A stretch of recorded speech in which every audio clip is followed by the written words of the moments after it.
Cuba cuenta con un ventilador de altas prestaciones, nos da soberanía tecnológica y del conocimiento. Nosotros tenemos que lograr encontrar más resortes motivacionales para las nuevas generaciones.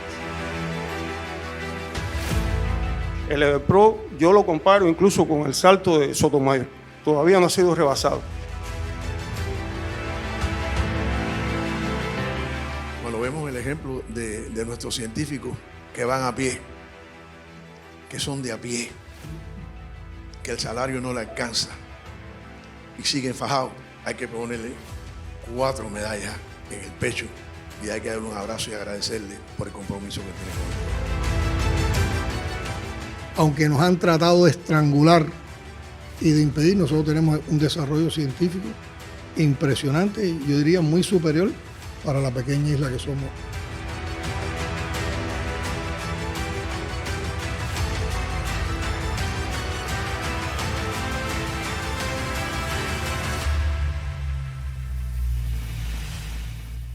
Buenas tardes, los recibimos a todos ustedes hoy aquí en el Palacio de la Revolución con todo un sentido de orgullo y de satisfacción. Y tiene mucho que ver esto porque estamos celebrando la Jornada de la Ciencia Cubana desde enero hasta el mes de abril. Se ha estado desarrollando la Jornada de la Ciencia Cubana promovida por el CISMA y también hoy se van a condecorar un grupo de importantes científicos fundamentalmente en el área de la salud, la biotecnología y también en funciones de centros de investigación del CISMA. Y nosotros no quisimos desaprovechar esta oportunidad para poder compartir con los que se van a condecorar, pero también compartir con otros científicos de estas áreas del saber, de estas áreas del conocimiento, que están muy interrelacionadas y que le han aportado tantos resultados a la ciencia, al desarrollo del país, para compartir con ustedes historias de vida, las condiciones en que trabajan, en que desarrollan sus investigaciones, los aportes, también los desafíos que tenemos en la ciencia cubana y sobre todo oír sus propuestas de cómo debemos seguir avanzando en tiempos difíciles sin renunciar a ese propósito que planteó Fidel y que es una idea fundacional de la ciencia en revolución, de que el país tenía que ser un país de hombres, de ciencia y de pensamiento. Y fíjense si para nosotros tenía sentido e importancia este encuentro. Nosotros acabamos hace apenas 40 minutos, regresamos de uno de los recorridos que hacemos habitualmente por provincias. Ayer recorrimos las provincias de Santi Espíritu y Cienfuegos y hoy estuvimos en 3 municipios de la provincia de Villa Clara, pero no quisimos aplazar este encuentro. Entonces lo que les proponemos es conversar sobre los temas que son propios para este encuentro y que ustedes nos faciliten la posibilidad de dejar estas memorias en un podcast desde la presidencia, para que llegue también a nuestro pueblo, para que pueda también ser después visto, consultado por las personas que le interesen los temas sobre la ciencia y sobre todo para que se conozcan muchos de nuestros científicos, no son todos, pero muchos de los científicos que más han aportado en el campo de la salud y en el campo de la biotecnología y los procesos del CISMA en nuestro país. Y le doy la palabra al ministro de Salud Pública, el compañero Portal, para que sirva como moderador del mismo. Gracias, presidente. Gracias también por el honor de poder compartir con usted en este emblemático salón del Palacio de la Revolución. El honor de que la presencia suya también, de la presencia de la compañera Suseli Morfa, que es la jefe del departamento de atención al sector social del Comité Central del partido, el viceprimer ministro Eduardo Martínez Díaz, gracias también por acompañarnos, Maida Mauri, que está por acá, presidente también, la presidenta de BioCuba Pharma. Y como usted conoce, aquí hay un grupo de científicos destacados del sector de la salud, del sector de la industria biofarmacéutica cubana, y están invitados también un grupo de compañeros de otros sectores importantes de nuestra sociedad que van a ser condecorados con la orden Carlos J. Finlay. También están todos los compañeros del sector de la salud y de BioCuba Pharma que van a ser condecorados en la tarde de hoy. Como usted nos ha pedido, la intención es esa, compartir ideas, compartir experiencias, desde el hacer de todos nosotros, en todos los días, en el medio de la compleja situación que hoy atraviesa el país. Y desde esas ideas, experiencias y también, ¿por qué no compartir sueños? Es la intención, como nos pedía el presidente, de poderlo hacer en la tarde de hoy. Aquí hay compañeros que ya recibieron la orden, presidente Carlos J. Finlay, en momentos anteriores, además de los que los reciben hoy, pero hay un grupo no despreciable de doctores en ciencia, profesores titulares, investigadores titulares, auxiliares. Hay jóvenes científicos como el doctor Pablo, muy joven del Instituto de Hematología, que como usted nos ha pedido, es reserva científica, pero está haciendo dentro de la especialidad el doctorado, es decir, lo ha ido aparejando lo que se está haciendo. Hay médicos de familia, hay enfermeras, hay estomatólogos, hay psicólogos, y están representados también los 3 niveles del sistema. Hay de atención primaria, hay atención secundaria, hay institutos de investigación, hay compañeros de la universidad y, como es lógico, también de nuestra industria biotecnológica y farmacéutica que tantos logros le ha dado a nuestro país y es clave también en la sostenibilidad y en la independencia tecnológica. Por favor, los que deseen intervenir lo hagan levantando la mano. El doctor Marlon. Presidente, el doctor Marlon recientemente fue nombrado coordinador de los jóvenes de la Academia de Ciencias, de los jóvenes investigadores de la Academia de Ciencias de Cuba. Pero preséntate, Marlon, por favor. Bueno, en primer lugar agradecer por este espacio, porque realmente es un espacio dedicado a la ciencia y esta intencionalidad que se le ha dado a la ciencia para resolver los problemas que realmente tenemos día a día. Creo que es clave. Decir en primer lugar que los jóvenes dentro de la Academia de Ciencias, y decir que el Luis Velázquez, presidente de la Academia, trabaja mucho con los jóvenes, ha tenido la intención de crear dentro de la Academia un consejo de jóvenes. Este consejo de jóvenes se fundó y es por primera vez dentro de los 164 años de la Academia de Ciencias de Cuba, que de su fundación, ¿no? Que surge un consejo de jóvenes dentro de la Academia de Ciencias, porque existían jóvenes asociados, pero estos jóvenes ahora se están unificando.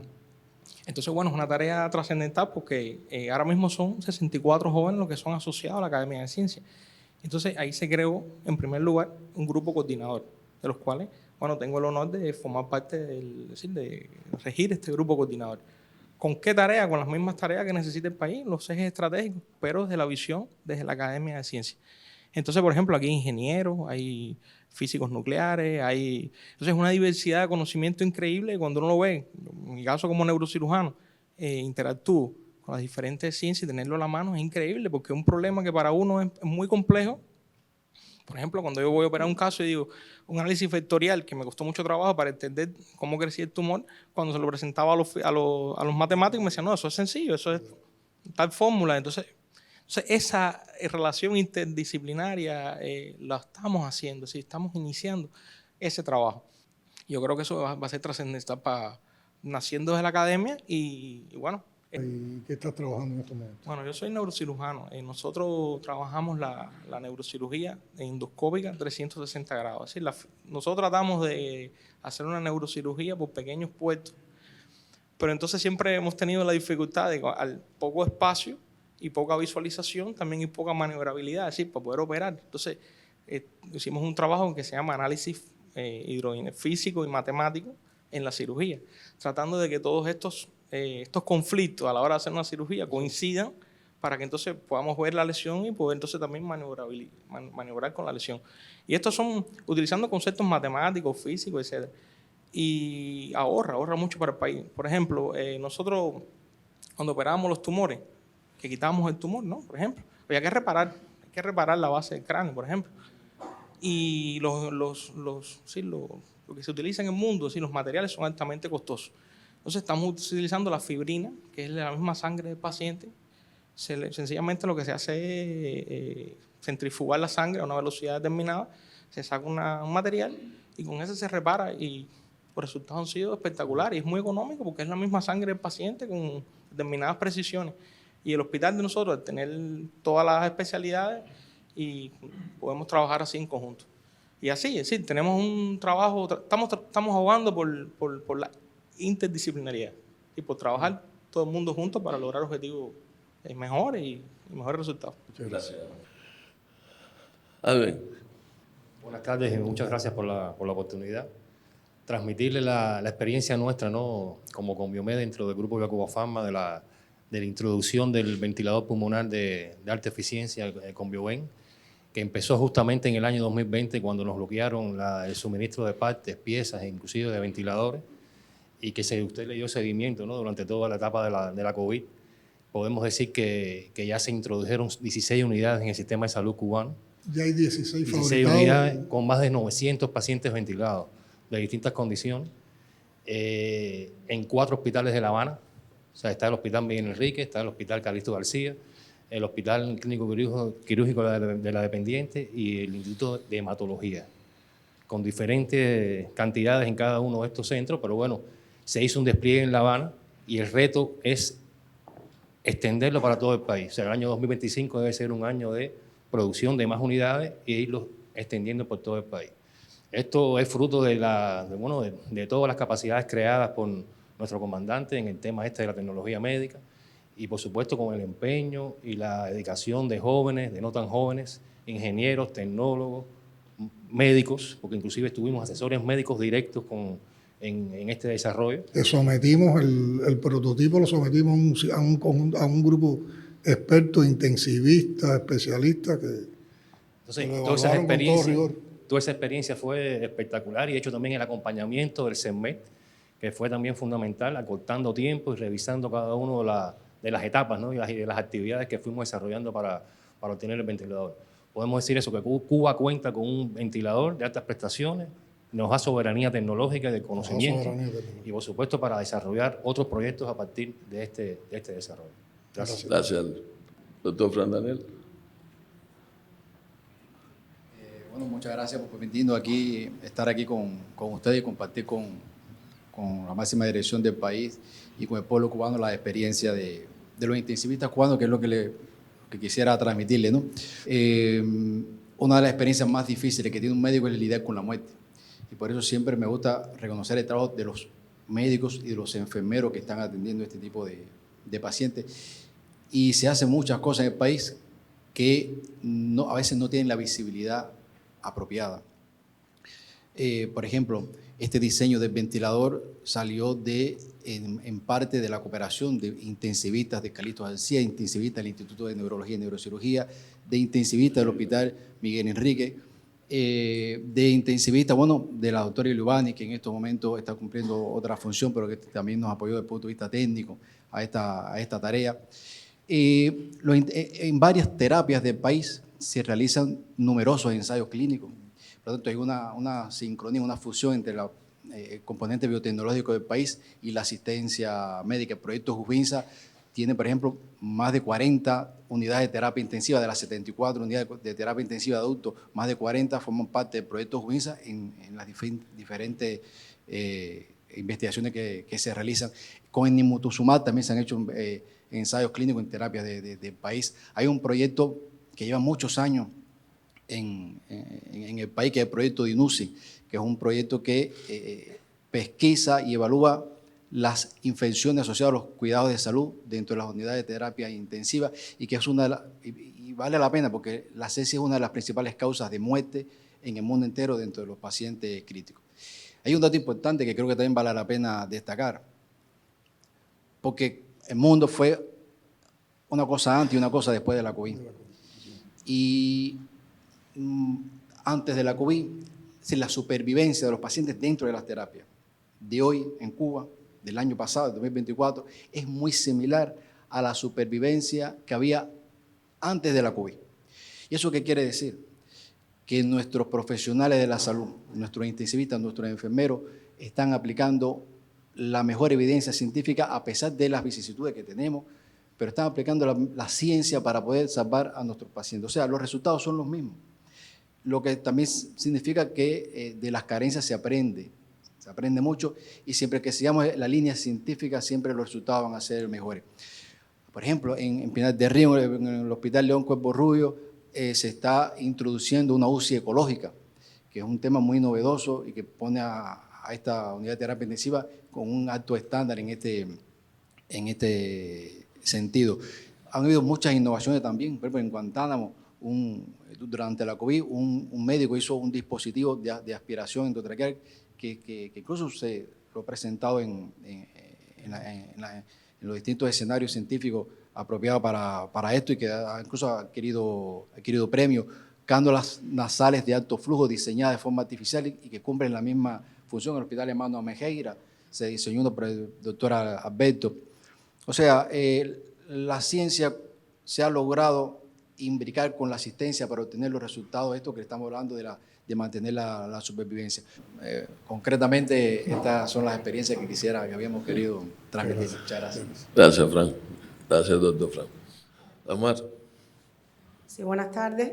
Mi nombre es Dagmar García, soy la vicedirectora de Investigación y Desarrollo del Instituto Finlay de Vacunas y quiero un poco compartir la historia de vida de un proyecto, no de la historia de vida de un científico. Yo creo que nuestra institución ha dedicado los últimos 15 años a desarrollar las vacunas conjugadas contra neumococo en el país y yo creo que ha sido un proyecto que en su tránsito nos ha permitido fortalecer capacidades y nos ha permitido identificar las reservas que podemos tener a nivel institucional para potenciar otros proyectos de vacunas. La vacuna, ustedes saben que se introdujo el año pasado en el Esquema Nacional de Inmunización, es una vacuna extremadamente compleja que se basa en primera instancia en tener una capacidad de desarrollar vacunas conjugadas en el país. Eso es un saber hacer. Un saber hacer que nos permitió hacer la vacuna de Hémófilo, un saber hacer que nos permitió hacer Quimibio, que es la vacuna de la que estoy hablando, y que nos permitió hacer Soberana 02. Las vacunas conjugadas de neumococo estuvieron durante 20 años copadas el mercado por las transnacionales, con unos precios realmente prohibitivos para países como Cuba. Solo ahora con la entrada de productores indios que compiten por escala, o sea, producen a muy alta escala y eso hace que bajen las dosis de las vacunas. Solo ahora han bajado los precios de esas vacunas, pero realmente han sido prohibitivos los precios para nuestro país. Es un proyecto donde la multidisciplinariedad ha sido decisiva. O sea, este es un proyecto donde no se puede llegar a éxito si no hay una integración epidemiológica, microbiológica, de los expertos en enfermedades infecciosas, de la industria. O sea, ha sido realmente un aprendizaje tremendo que además nos ha permitido, a través de este proyecto y el conocimiento y las capacidades que desarrollamos a partir de él, nos permitió tener otros proyectos exitosos en el país. Por ejemplo, este es un proyecto que su estrategia regulatoria para llegar a la clínica pasó por tener mucho antes las evidencias clínicas para registro que tener listo el producto para registrarlo. No sé si se entiende. O sea, lo que había que demostrar en la clínica estuvo listo muchos años antes que pudiéramos tener la capacidad de hacer los lotes, de tener registro. Y cómo desde la ciencia regulatoria pudimos manejar el poder ir haciendo intervenciones comunitarias con el nivel de dosis que íbamos produciendo para poder ir vacunando niños y dar salud en el tiempo en que la vacuna estaba lista para registro. Y así vacunamos los niños de una provincia completa, que es la provincia de Cienfuegos, donde nosotros hemos trabajado durante muchos años, pero además ese conocimiento metodológico fue lo que nos permitió, cuando la COVID, hacer la propuesta al SECMED de hacer intervenciones comunitarias en grupos de riesgo y en poblaciones de riesgo con candidatos vacunales. O sea, esa experiencia estuvo basada en lo que habíamos hecho anteriormente con neumococo. Otro elemento importante de neumococo, que yo creo que es importante decirlo en este escenario, es la manera en la que se financió el proyecto. O sea, desde el principio el proyecto tuvo financiamiento del FONSI. Ese proyecto ha recibido millones de pesos de financiamiento del FONSI en los últimos 10 años. Y cómo nosotros pudimos combinar el financiamiento empresarial para garantizar las inversiones, el equipamiento y el dinero en divisa para garantizar las producciones y usar el dinero presupuestario para el desarrollo clínico, las investigaciones epidemiológicas, otro tipo de investigaciones más nobles que pudimos financiar a partir del FONSI. Y yo creo que nosotros participamos en el balance del FONSI hace un par de semanas y allí lo reconocíamos, porque ha sido un mecanismo de financiamiento de la ciencia que ha tenido impactos concretos y no todos los impactos son reembolsables en términos de dinero. Lo discutíamos aquel día. O sea, a veces hay financiamientos que son reembolsables. Este financiamiento no es reembolsable en dinero, es reembolsable en salud, en impacto social. Y esa es otra mirada que también tenemos que dar. Usted hablaba de propuestas, yo creo que en términos de propuestas nosotros tenemos que lograr encontrar más resortes motivacionales para las nuevas generaciones. O sea, nuestra generación tuvo sus motivaciones. La generación que nos precede tuvo sus motivaciones. nosotros necesitamos encontrar cuáles son las motivaciones y llegarle al corazón a los jóvenes científicos que hoy están en nuestros laboratorios, en los estudiantes que tenemos en la universidad, para garantizar la generación de científicos del futuro. Porque ya la generación más joven de los científicos más destacados puede andar en los 40 y pico, 50 y pico de años. O sea, tenemos que darle una mirada a esa generación más joven, por eso es tan alentador ver caras jóvenes y ver estas motivaciones que encuentran nuestros jóvenes. Entonces, en concreto, en las propuestas serían esas dos. El tema del personal calificado, si hemos podido hacer todo lo que hemos hecho desde nuestra experiencia en este tipo de proyectos, es porque hemos tenido personal calificado, que lo tenemos que cuidar, porque si lo perdemos, nosotros no vamos a poder responder a las necesidades de tener vacuna en el país y de tener soberanía, porque hemos sabido siempre que tenemos vacuna porque hemos tenido una industria que ha sido capaz de proporcionarla. Y lo otro es siempre darle una mirada a los financiamientos de la ciencia. El ejemplo del FONSI ha sido excelente, por lo menos para la institución nuestra, pero sé que hay otras miradas en términos de financiamiento de la ciencia que el país está revisando. Muchas gracias. En los últimos encuentros que hemos tenido con científicos, con proyectos, siempre el tema del financiamiento ha estado en el debate y empiezan a aparecer caminos. Hay caminos diferentes. También yo creo que en un momento nosotros limitábamos mucho a ver el financiamiento solo desde lo presupuestado, porque también en un momento casi todas las entidades científicas estaban en un esquema presupuestado. Pero también por la cooperación internacional, por otros modelos de negocio se van encontrando caminos y esto es muy importante. Con lo que tú decías de la motivación de los jóvenes y la preservación de la fuerza de trabajo calificada, yo lo primero que creo que es muy retador como en las condiciones de Cuba y sobre todo en los últimos 5 años que hemos vivido bajo un recrudecimiento brutal del bloqueo, que todos lo hemos sentido, hemos mantenido la actividad científica, hemos mantenido la actividad de formación de profesionales y hemos mantenido incluso la formación doctoral.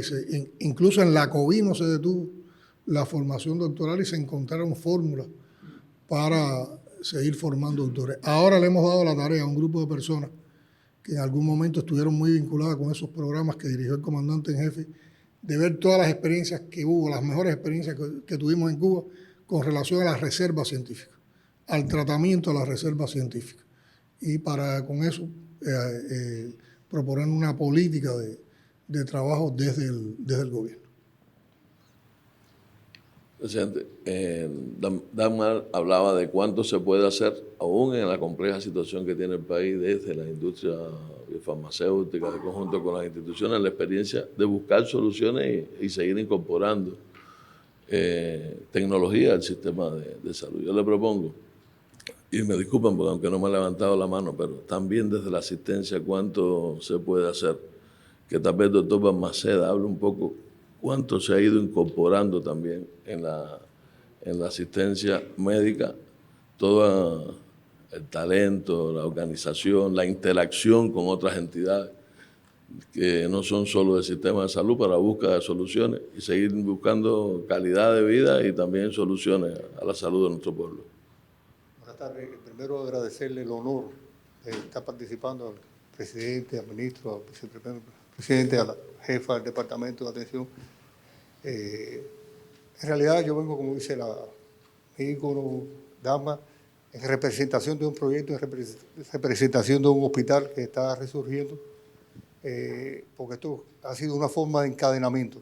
Sin un encadenamiento con distintas instituciones, con el FRANPAÍ, con la Sociedad de Ortopedia, con la institución de la industria militar, con el Ministerio de Salud Pública, con las MIPYMES mayoristas, con las MIPYMES privadas, que se han dado a la tarea, inclusive como artistas, que se han dado a la tarea de organizar una institución y apoyarnos inclusive financieramente, en alimentación, en equipos, en la limpieza, en distintos...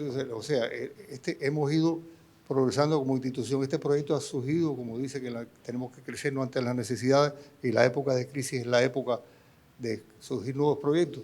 Este proyecto surgió a partir de una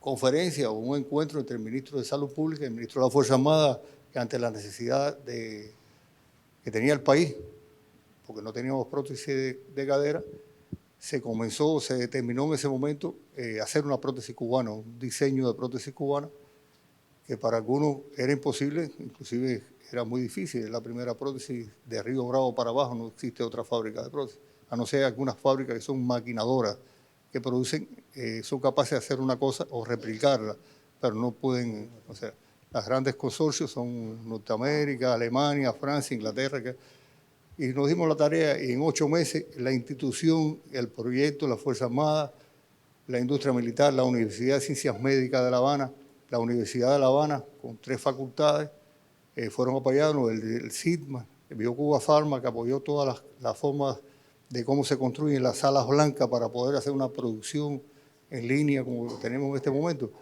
O sea, eso fue un encadenamiento, eso no fue de una persona, eso fueron de muchas personas, muchos científicos, de muchas horas de trabajo, y en 9 meses ya el CEMEC le había proporcionado a este proyecto la certificación del uso en humanos de la prótesis.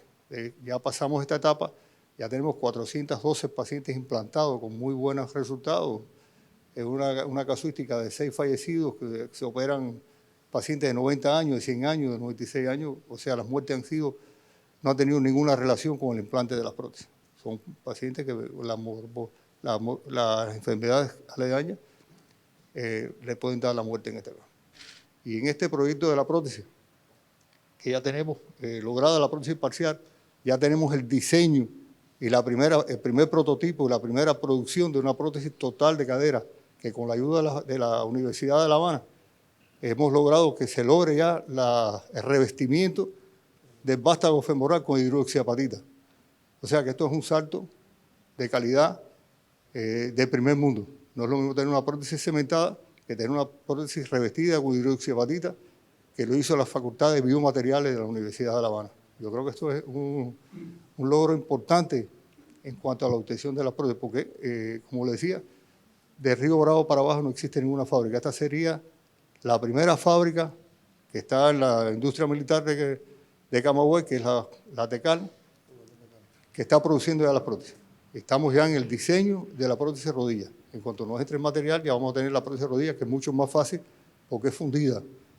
En este centro este centro tiene todo el control, o se han hecho con BioCuba Pharma las salas blancas, pero nos han garantizado todo el proceso de calidad en cuanto a esterilización, empaquetamiento, áreas de limpieza. Es un proceso que inclusive cuando empezamos este proyecto yo lo desconocía totalmente. O sea que esto es una prótesis con diseño cubano y tenemos la soberanía por primera vez en el país de tener una prótesis que es la que le está dando frente al caballo de batalla en este momento. Esperamos que ahora con la terminación de la sala blanca ya obtengamos la certificación del CEMEC para esto. Ya en este momento hay países que nos están solicitando la prótesis. Sí, Muchas gracias. Gracias, profe. Doctor. Sí, muy buenas tardes. Mi nombre es Julio Baldomero, soy el director de investigaciones clínicas del CIGB y orgullosamente especialista de 2º grado en medicina familiar de Guaymaro, Camagüey. Desde mi posición, yo lo veo así como un médico familiar, que todavía me siento, ¿no? Porque soy primero médico familiar y después investigador. Tenemos que ir más al nicho natural de investigaciones. En este caso, a la atención primaria, creo que es una de las cosas que debemos trabajar más.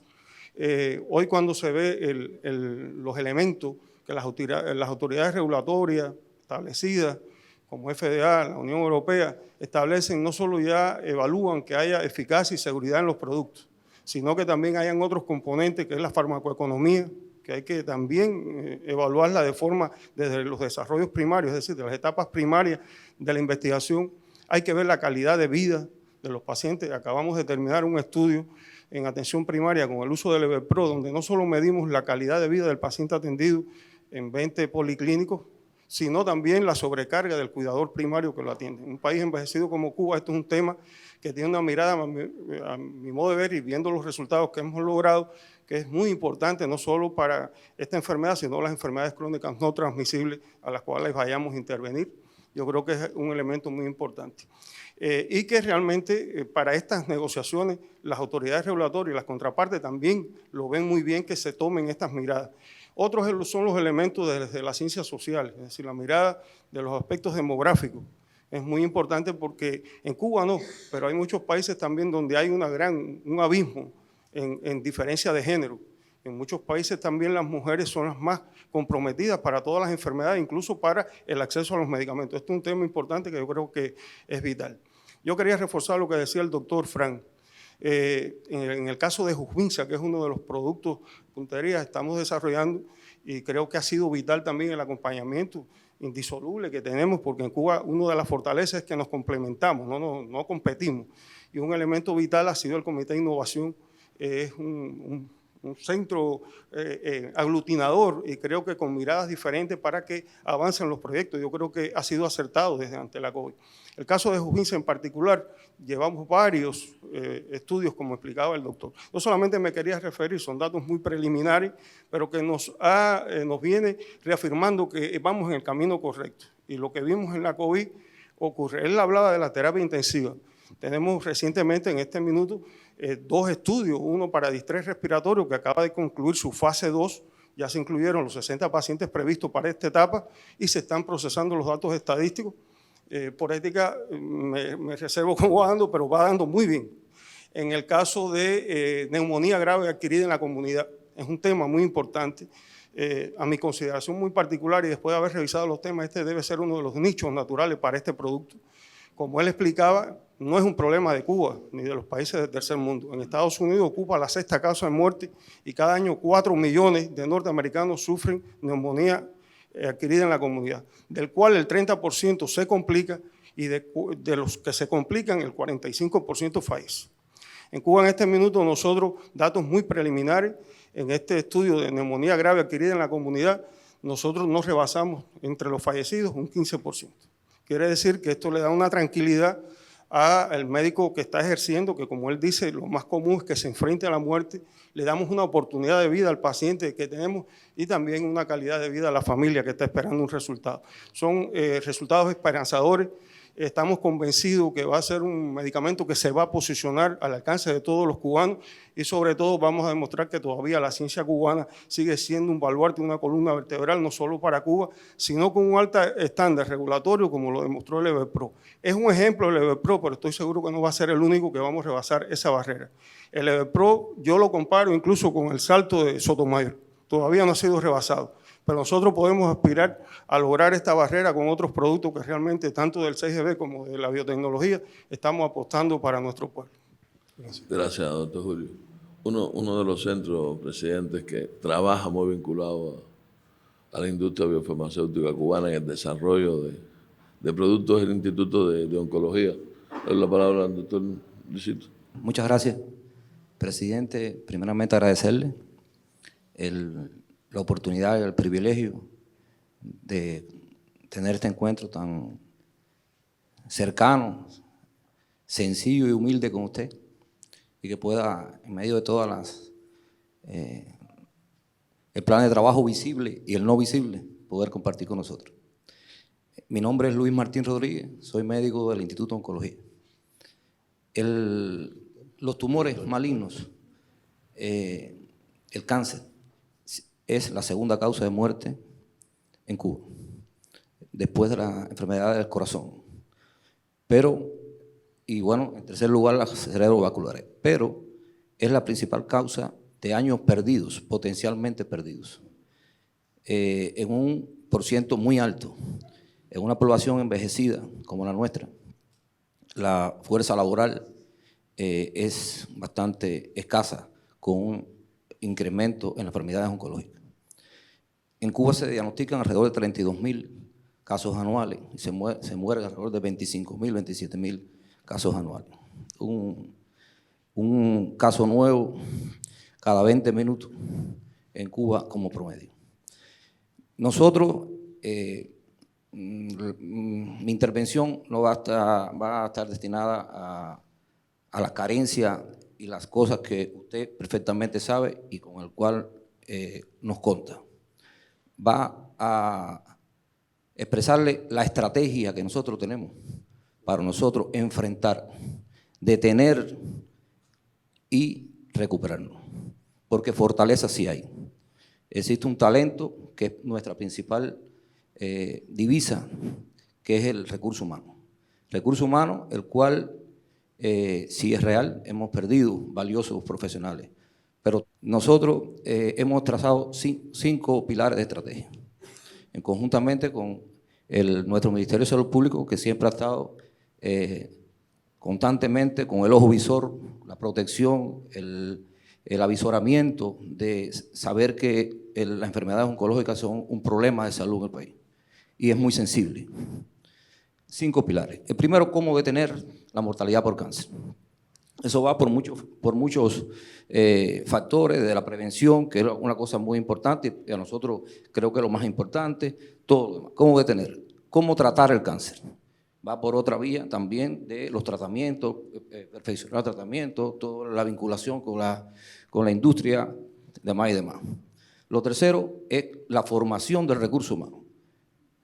La formación y la estimulación y el incentivo para que los jóvenes quieran graduarse de las especialidades oncológicas, que hay 4 especialidades oncológicas en el país ya: cirugía oncológica, oncología clínica, oncología radiante y enfermería oncológica como especialidad. También está. Eso es una fortaleza que tenemos nosotros, que tenemos 4 especialidades dentro de la oncología. Detener ese deterioro y recuperarnos. Lo demás es la investigación en cáncer, algo que nosotros le damos mucha importancia porque los tumores constantemente están evolucionando, mutando, demás, y hay un potencial científico muy importante en la industria que nos apoya, que nos asesora y con cual tenemos un vínculo muy cercano. Lo último, en este caso, es la informatización.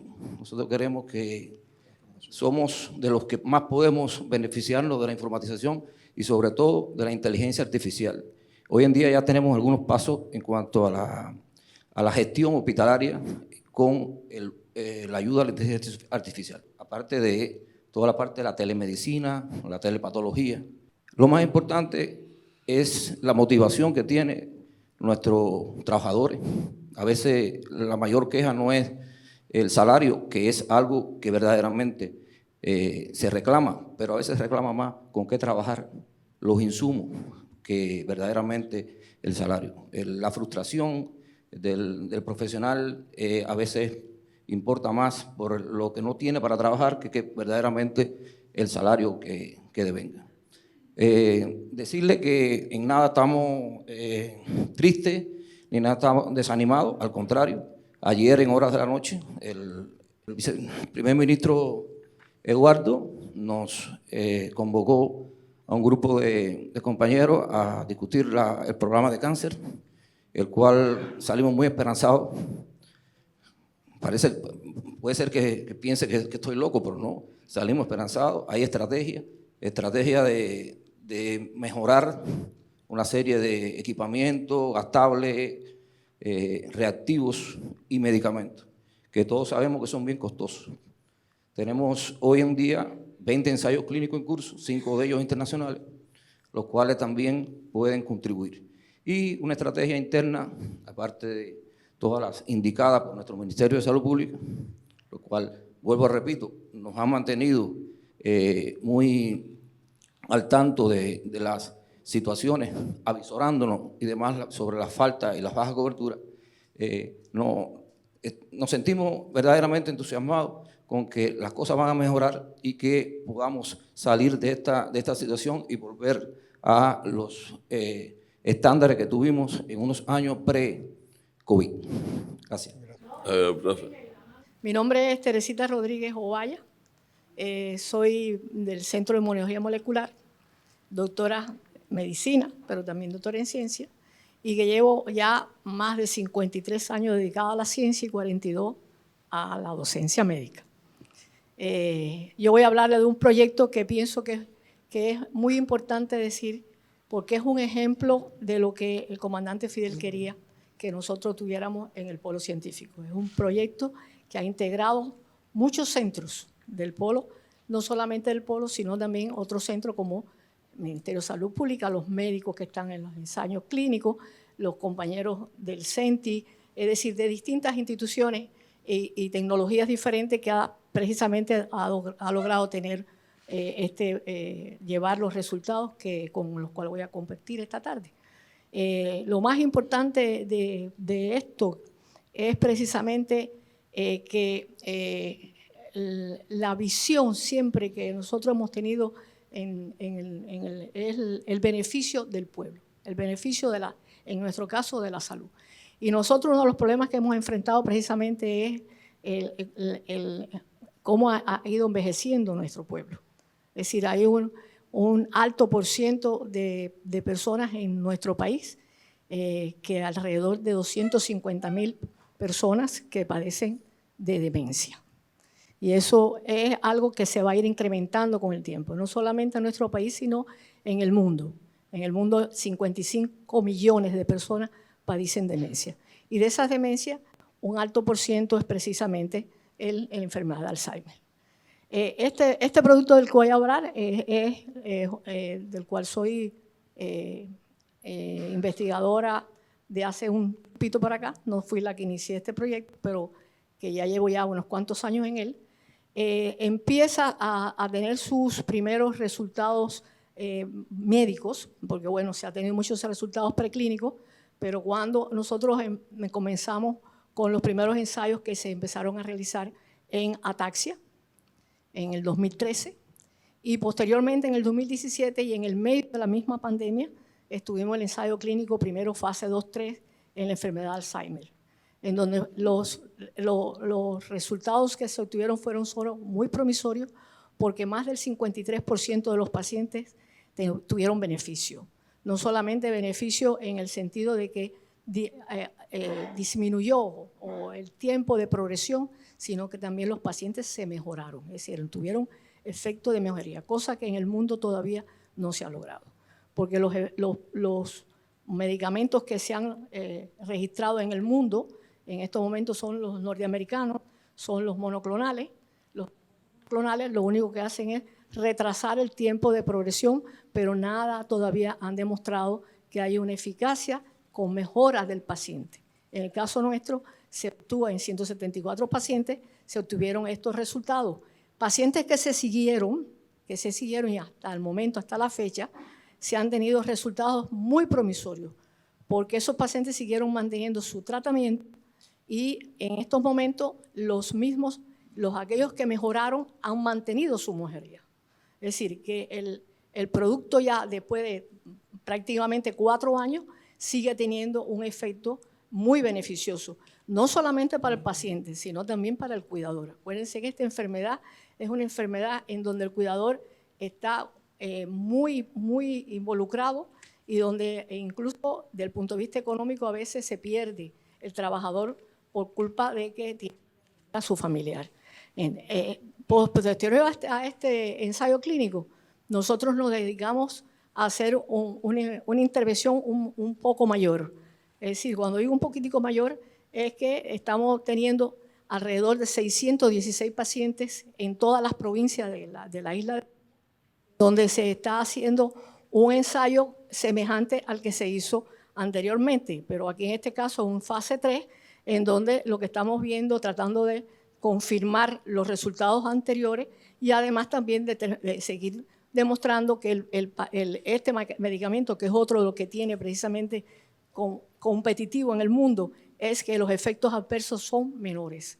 No tiene ningún efecto grave, ni siquiera moderado. En ese corte que nosotros hicimos recientemente, de estos 616 pacientes, hemos encontrado, en un corte parcial, hemos encontrado que se están repitiendo los mismos resultados que obtuvimos en el fase 2-3, lo cual quiere decir que el producto sigue teniendo la eficacia que habíamos ya encontrado. Y estamos haciendo un tercer ensayo clínico en la ciudad de La Habana, en donde se está tratando de llevar a cabo un ensayo clínico tipo real o del mundo desarrollado, según ellos, como ellos lo dicen, en donde lleva marcadores más. No han sido pocos los problemas que hemos tenido, pero yo creo que este proyecto ha demostrado que con el esfuerzo de los médicos, porque verdaderamente aquí los que son los verdaderos, los que nos ponen de verdad los resultados de nuestras investigadores, son los médicos que están haciendo un esfuerzo extraordinario por llevar adelante esto con todas las condiciones que estamos teniendo, de la pérdida de personal, de que tampoco es reactivo, etcétera, pero aún así se está llevando. Para mí siempre ha sido un reto extraordinario el poder llevar este ensayo, porque mi mamá fue historia de vida. Mi mamá fue una paciente de Alzheimer. Y creo que una de las cosas que uno puede mejorar es no solamente la calidad de vida de ese paciente, sino también la calidad de vida del cuidador y de su familia, que ve cómo su familiar se va degradando con el tiempo. Lo cual para mí es imprescindible seguir luchando, a pesar de mis 76 años de edad y de mis años dedicados a la ciencia, porque este proyecto llegue a tener éxito, no solamente aquí, sino también internacional, porque creo que en el mundo necesita ya no de tantas guerras, sino de que la gente se encargue más, de que la ciencia vaya a ser en favor de las personas y no de la muerte. Muchas gracias por toda la información que he podido recibir y que podemos tener en conjunto en esta tarde de hoy. Gracias, doctora. Profe. Buenas tardes, noches a todos. Bueno, honrado y agradecido de estar acá. Solo en un sistema social como el nuestro, los humildes pueden entrar al Palacio de Gobierno y reunirse con el presidente, con el jefe de Estado. Viva la Revolución Cubana.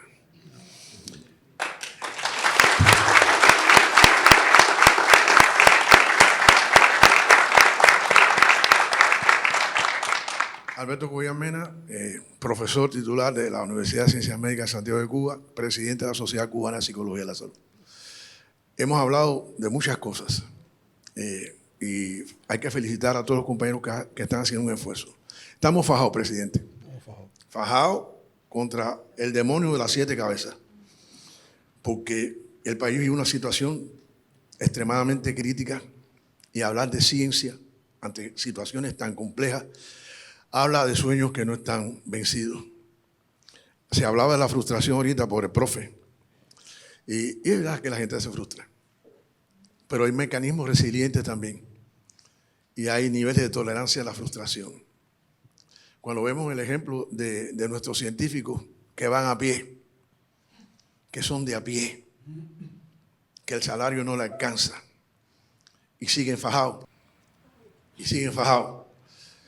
hay que ponerle 4 medallas en el pecho y hay que darle un abrazo y agradecerle por el compromiso que tienen con el pueblo.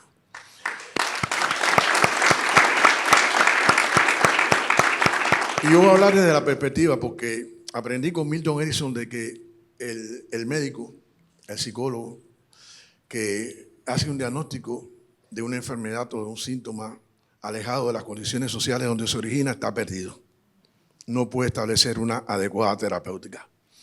Y nosotros tenemos que hacer el diagnóstico clínico individual, tenemos que hacer el diagnóstico comunitario y tenemos que hacer el diagnóstico social.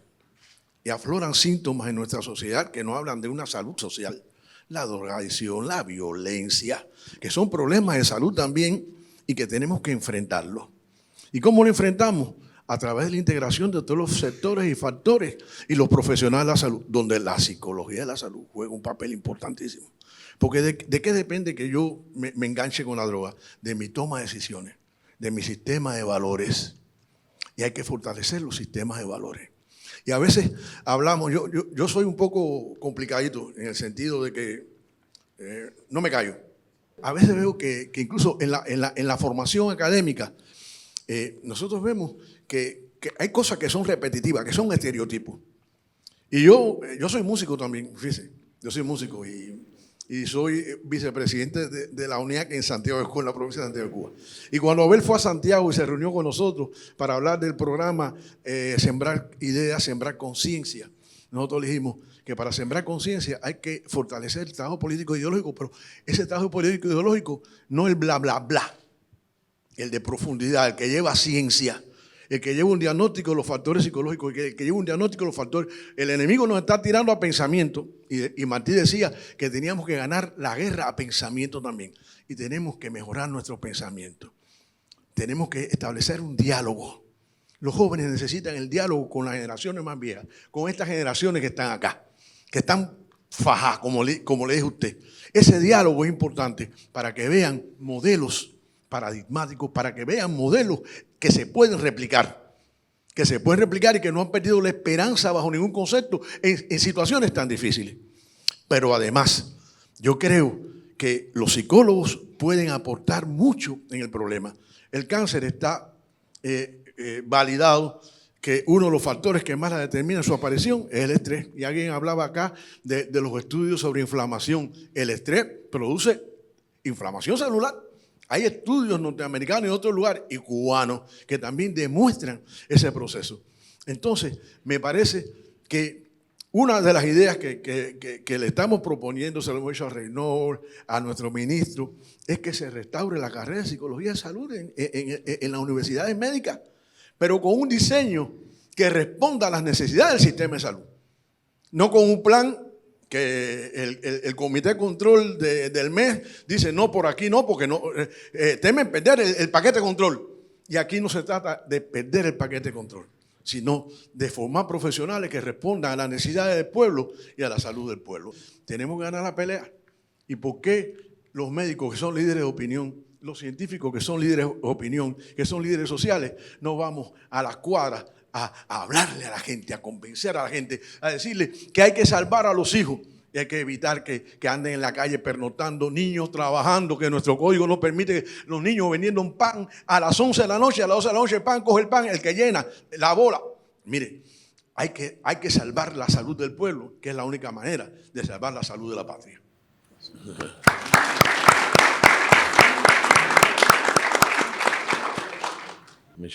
Bueno, Michel Valdés Sosa, director del Centro de Neurociencia de Cuba.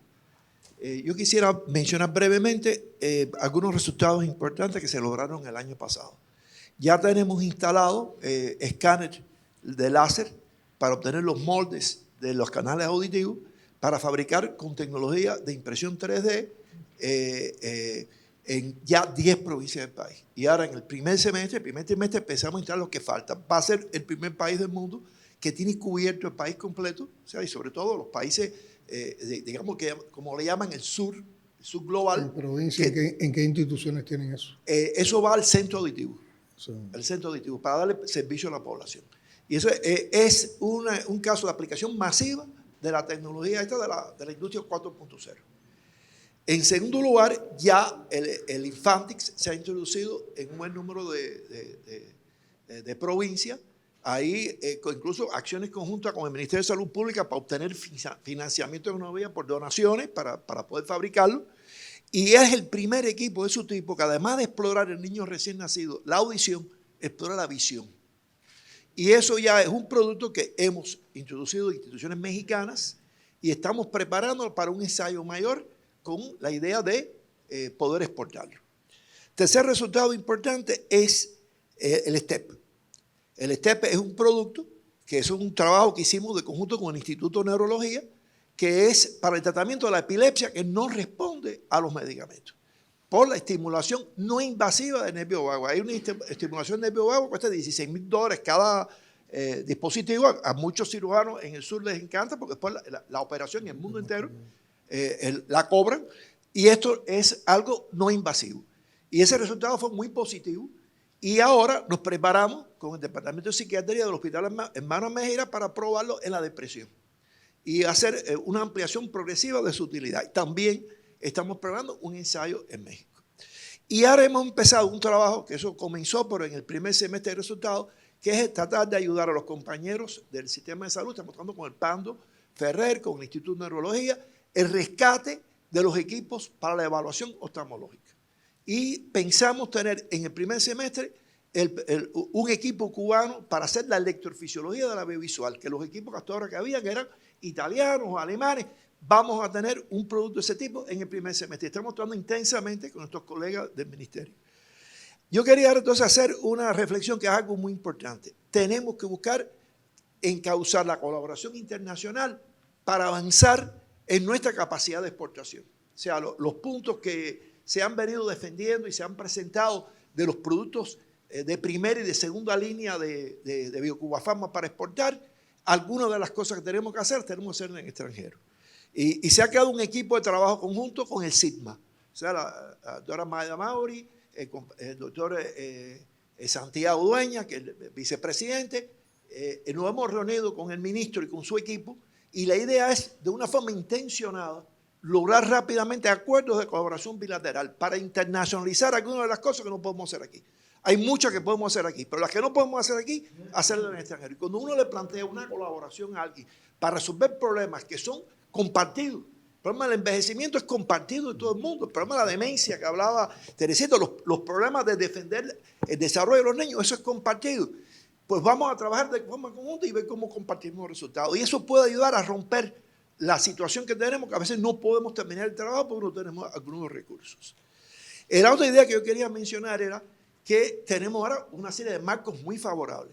En primer lugar, los BRICS, que bueno, ya se hablaba en el Consejo de Innovación de una organización de inteligencia artificial de los BRICS. Hoy estuvimos reunidos con los compañeros del Parque Tecnológico, estamos haciendo una alianza para el desarrollo de la inteligencia artificial, y ese es un marco. Pero además se está creando una organización de los BRICS de neurociencia, y tienen claro que tienen que dirigirse a los problemas centrales que tiene la población.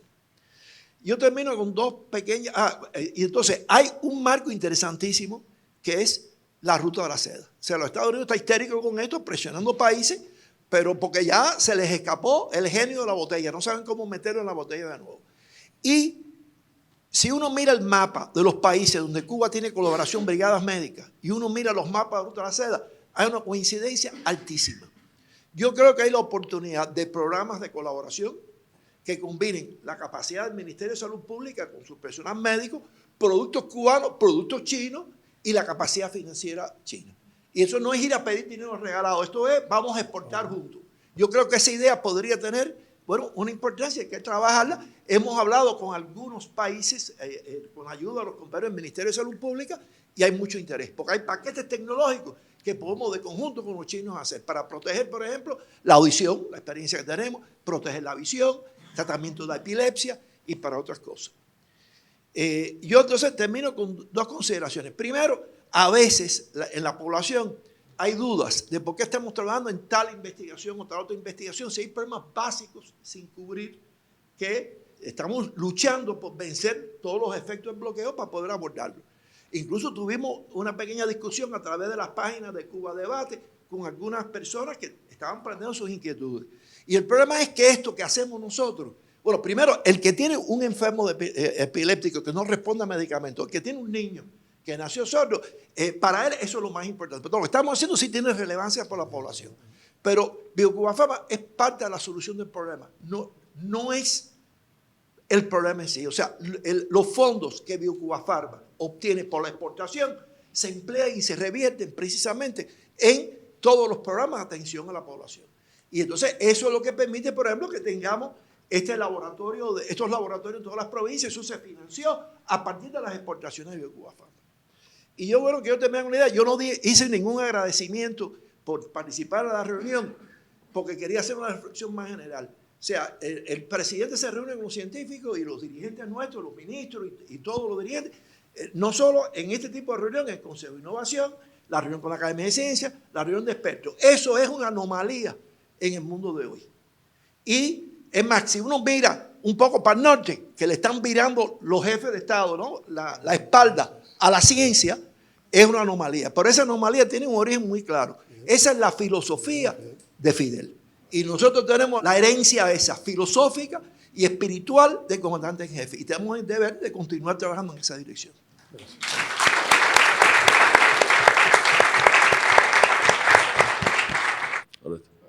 Bueno, presidente. Bueno, Oreste López Piloto, yo soy de Amancio Rodríguez y soy neurocirujano. Y soy el director del Instituto de Neurología y Neurocirugía. Disculpen. Para mí es un honor inmenso estar aquí, porque como decía el profe, es Cuba el único país del mundo que logra eso, de que hayan directores y que hayan neurocirujanos de un lugar como Amancio Rodríguez, de Sagua de Tánamo, de Huine, que no lo dicen, pero bueno, no son de aquí de La Habana. Hay una invasión orguinera. Una invasión que hay acá, pero estamos llamados aquí a trabajar. Y yo quería partir, presidente, del concepto, que no sea una mera consigna, que es desde la resistencia creativa, que es de todo lo que se ha hablado aquí, que es estar resistiendo pero creando al mismo tiempo. No vamos a hablar de las cosas que nosotros sabemos que están en deficiencia. Tenemos muchos problemas, como decía el profe, pero hay que estar ahí fajado y fajado todo el tiempo. Y no es que con menos vamos a hacer más. O sea, nosotros hemos tratado desde el Instituto de Neurología y Neurocirugía, dándole continuidad a los compañeros que nos antecedieron en la dirección del hospital, poder cumplir con todos los indicadores que nos dio el Ministerio de Salud Pública, que son los que redundan al Producto Interno Bruto, y que es lo que nos iba a garantizar en este año que nos dieran el presupuesto que nos tocaba. Y bueno, de 114 millones que nos dieron el año pasado, ahora nos dieron 126 millones porque cumplimos con esos propósitos. Y cumplimos con el 66% de nuestra plantilla. O sea, nosotros no estamos al 100% de la plantilla y tampoco hemos tenido una avalancha de éxodo de profesionales, no lo hemos tenido. Nosotros, desde que se aplicaron las medidas por el Ministerio de Salud Pública, inmediatamente se empezaron a dar a nuestros trabajadores el pago del máximo esfuerzo, las condiciones especiales, el pago de la nocturnidad, el pago de las horas extra, el pluriempleo. Eso cambió completamente el hospital. Personas que tenían un salario de un tipo, por supuesto, ahora tienen de otra forma. No nos alcanza, nunca va a alcanzar. El Instituto de Neurología y Neurocirugía es un hospital pequeño, tiene 72 camas, pero tiene una tecnología instalada ahí adentro, que eso es retraquetea, me disculpen la palabra. Pero fuerte, nosotros tenemos resonancia magnética, tomografía, tenemos los mejores salones, nosotros decimos, estos son los mejores salones que hay acá en el país, con un equipamiento completo, pero ahí nosotros tenemos que reseccionar toda la cirugía compleja del país. No porque me conozcan los holguineros ni los tuneros, es porque le toca, porque en esos lugares hay excelentes neurocirujanos, excelentes cirujanos, pero no podemos contar que en cada provincia del país esté instalado la tecnología que está instalada en estos momentos en el Instituto de Neurología y Neurocirugía, que se ha hecho poco a poco, que se ha cuidado, que no ha llegado de momento, pero ahí es donde le toca operarse las grandes cirugías, la cirugía compleja. Nosotros operamos 512 pacientes el año pasado, cumpliendo nuestros indicadores, y tuvimos una mortalidad de 4.30. O sea, se nos murieron 22 pacientes que en un momento determinado operamos. Y por último, para terminar, de esta concatenación que todos han hablado acá con la industria, nosotros con esta concatenación que tenemos con neurociencia, en una reunión que pactábamos con el profesor para ver todo lo del STEC, nosotros decíamos, profesor, ustedes nos tienen que ayudar desde la empresa. ¿Cómo nosotros podemos hacer para poder visualizar mejor el tumor? En el mundo se hace de una forma, pero nosotros no lo tenemos. Son microscopios que son muy caros y te dan una luz fluorescente y con esa luz fluorescente se alumbra el tumor cuando le administramos el medicamento. Nosotros tenemos el medicamento, pero no tenemos el microscopio. Oiga, el profesor me mandó un especialista para allá de lente, de óptica, y ya empezaba a unir lente y cosas ahí en el microscopio con un aditamento espectacular que ellos hacen ahí. Cuando usted pone el microscopio, eso se alumbra. Y eso es la concatenación, y eso es lo que nosotros estamos llamando, que ha sido ejemplo aquí en todas las instituciones de salud, a echar para adelante, a organizarse, y sin miedo todo el tiempo aquí tenemos que estar fajados, como dice el profesor. Muchas gracias. Pero yo creo que ha sido muy buena las experiencias compartidas. Habla de reserva y habla también de muchas potencialidades, y habla de esfuerzo. Habla de cuánto se ha podido hacer en medio de la compleja situación agudizada por el recrudecimiento del bloqueo financiero, económico y comercial del gobierno de Estados Unidos, cómo hemos seguido defendiendo la vida de los cubanos. Y ese es el llamado, ¿no? Aquí estamos un grupo de compañeros que todos los días, desde su quehacer hacen ciencia y nos ha podido llegar hasta aquí, experiencias muchas, de las personas que van a estar sentados aquí y que han sido convocadas. Yo les agradezco, presidente. Yo en primer lugar les quiero agradecer el encuentro y que ustedes hayan accedido a participar en el mismo. Yo recuerdo cuando Eduardo, el viceprimer ministro, a partir de que habíamos aprovechado cercano al Día del Educador una condecoración que había educadores dijimos, bueno, vamos a tener un encuentro con los educadores y tenemos muchos temas que debatir sobre el perfeccionamiento educacional. Lo hicimos, Eduardo casi que me reclama, me dice, hay un grupo de científicos, sobre todo el mundo de la salud, que hay que condecorar. Estamos en la jornada ahora de la ciencia cubana. Y bueno, vamos a hacerlo igual, no vamos solo a condecorar, vamos a aprovechar el momento que vienen los condecorados y ampliamos la muestra y vamos a conversar, vamos a dialogar y vamos a debatir. Por un lado me doy cuenta de que ustedes han podido también expresar cosas que tienen, preocupaciones que tienen y además de mostrar resultados. Y a nosotros nos levanta también la alerta de que hay temas que no son de los que más hemos tratado y que hay que seguir y nos da nuevas tareas de momentos que tenemos que organizar para seguir dándole tratamiento a lo que ustedes de manera muy sabia han planteado. Yo creo que también aquí hemos tenido una combinación por la manera en que se han expresado las ideas, por la manera en que se participa, por los sentimientos que uno ve que nos unen. Hay una unidad, yo creo, de dos categorías. Una es la tradición y otra es la revolución. Bueno, en la tradición hay algo muy concreto hoy. A los que vamos a condecorar, los vamos a condecorar con una orden que le inspira uno de los más importantes científicos que ha tenido el país, que es Carlos J. Finley, y todos conocemos su aporte. Pero es que siempre en el pensamiento, en Cuba hay una regularidad, una tradición, que es que el pensamiento científico cubano ha estado, por lo general, involucrado, coincidente con lo mejor del pensamiento más revolucionario y más político cubano. Está en los pedagogos, está desde Varela hasta Martí, está en los científicos. Y por supuesto, ya en época de revolución, además de los científicos, está el pensamiento visionario de Fidel. Y revolución, que es la otra categoría, porque es verdad que hay una tradición, hay una ciencia que no podemos negar antes de la revolución, pero lo que propició la revolución como proyecto enaltecedor, emancipador y humanista en el desarrollo de la ciencia cubana realmente es impresionante. Yo creo que nosotros tenemos un desarrollo científico, aunque todavía no llegamos a donde queremos, aunque todavía tenemos muchas limitaciones, aunque nos han tratado de estrangular y de impedir, nosotros tenemos un desarrollo científico impresionante y yo diría muy superior para la pequeña isla que somos. Y eso tiene que ver mucho con las políticas sociales de la revolución, con el acceso universal a la educación superior, con la posibilidad también de que el hijo de cualquier familia, sin ninguna distinción, pudiera llegar a ser un científico. Y yo creo que cuando se vinculan esas cosas y están en las convicciones, están en el pensamiento, están en los sentimientos, es que lo que provoca estos compromisos que hay de los científicos cubanos con el bienestar del pueblo, con el desarrollo del país.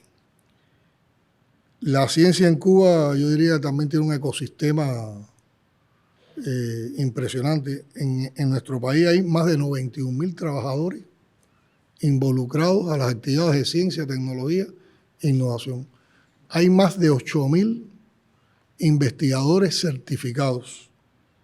Hay 272 entidades de ciencia, tecnología e innovación en diferentes modalidades empresariales, presupuestadas con tratamiento especial. Hay 39 instituciones que están autorizadas para programas de doctorado. Una parte importante, por supuesto, en la educación superior. Desde el año 65 se contabilizan por la estadística del país más de 19.600 doctores formados, tanto en el extranjero como en Cuba, pero doctores cubanos. Hoy más o menos se considera que entre 8.000 o 9.000 están en activo y el 47% de esos doctores son mujeres. Y ahí está otro de los temas de emancipación, la mujer en la ciencia cubana. Hay estadísticas que hablan que son el 50% del potencial científico, el 53%, otros el 60%, son más del 50%, indudablemente. Son el 69,2% del personal de la salud pública. Hoy hay en activo, controlado por el SIGMA, más de 5.000 proyectos de investigación orientados a problemáticas económicas, sociales, políticas del país. El portal de la ciencia cubana recoge más de 180 publicaciones sobre ciencia e innovación. Y aquí quiero detenerme. Una de las insatisfacciones que nosotros tenemos, lo explicaste tú, tiene que ver todavía el nivel de publicaciones de nosotros. Fíjense, nosotros tenemos un índice de formación de doctores de los mejores del área de América Latina. Incluso superior, ese indicador se saca la cantidad de doctores por cada 100.000 habitantes. Incluso superior a países del área que tienen muchos más recursos, economías más fuertes que la nuestra. Pero nosotros hemos retrocedido en los últimos tiempos en publicaciones y sin embargo teniendo más doctorados, porque hemos ido reactivando, incluso después de la pandemia, el nivel de doctorados por año. Y yo, cuando uno visita algunos centros, uno se da cuenta que hay investigaciones que están en curso, innovaciones que están aportando, y lo que no se ha dedicado el tiempo a escribir, a publicar, a sistematizar todo ese nuevo conocimiento que está dando solución a viejos o a nuevos problemas. Yo creo que ahí, pues aquí estamos hablando también de los problemas, yo creo que hacia ahí hay que hacer también una mirada. Y la otra insatisfacción que tenemos es con las patentes. Aunque Cuba sistemáticamente ha propuesto patentes, se le han aprobado patentes, los ritmos de hoy de reconocimiento de patentes, de propuestas de patentes han decrecido en los últimos 2 años. Cuando les hablaba de la cifra de las mujeres, 51.000 mujeres están en actividades de ciencia, tecnología e innovación en el país. Están los jóvenes, y aquí hay una representación de ellos. Yo viví varios momentos, sobre todo cuando la COVID, donde pude apreciar el valor de nuestras mujeres científicas y de nuestros jóvenes científicos.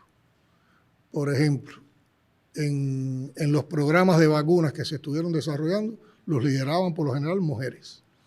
Yo recuerdo la primera vez que fui a ver el colectivo que trabajó con Ardala, el colectivo que trabajó con Soberana, eran mujeres liderando esos colectivos.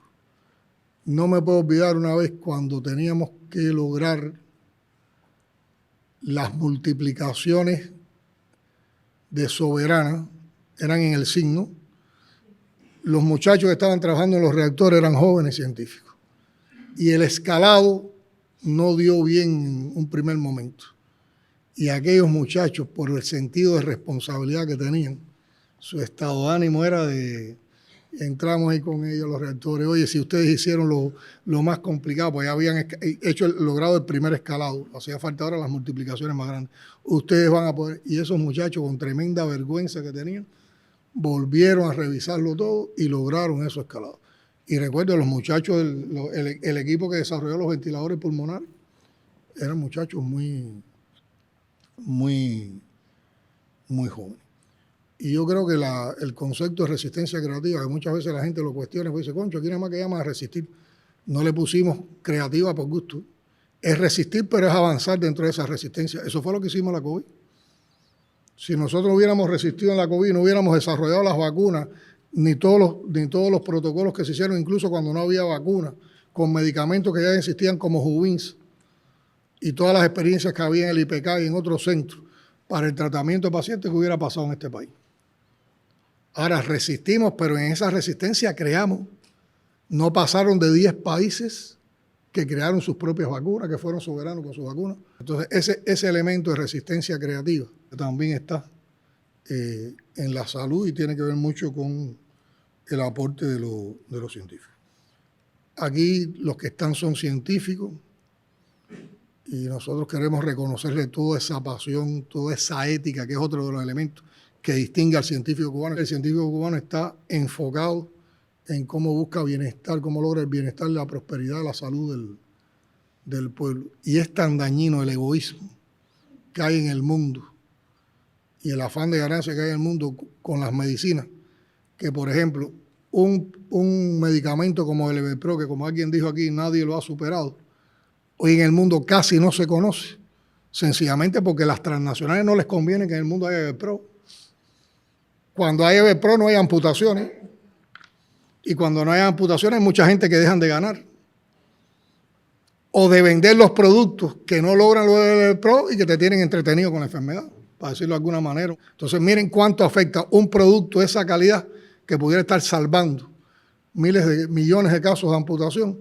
En el mundo hoy no tiene bloqueo, no porque no tenga calidad, incluso no por los temas regulatorios. El problema es que los temas regulatorios muchas veces están subordinados a la corrupción que hay también en el mundo de la comercialización y el registro de los medicamentos producto del poder de las transnacionales.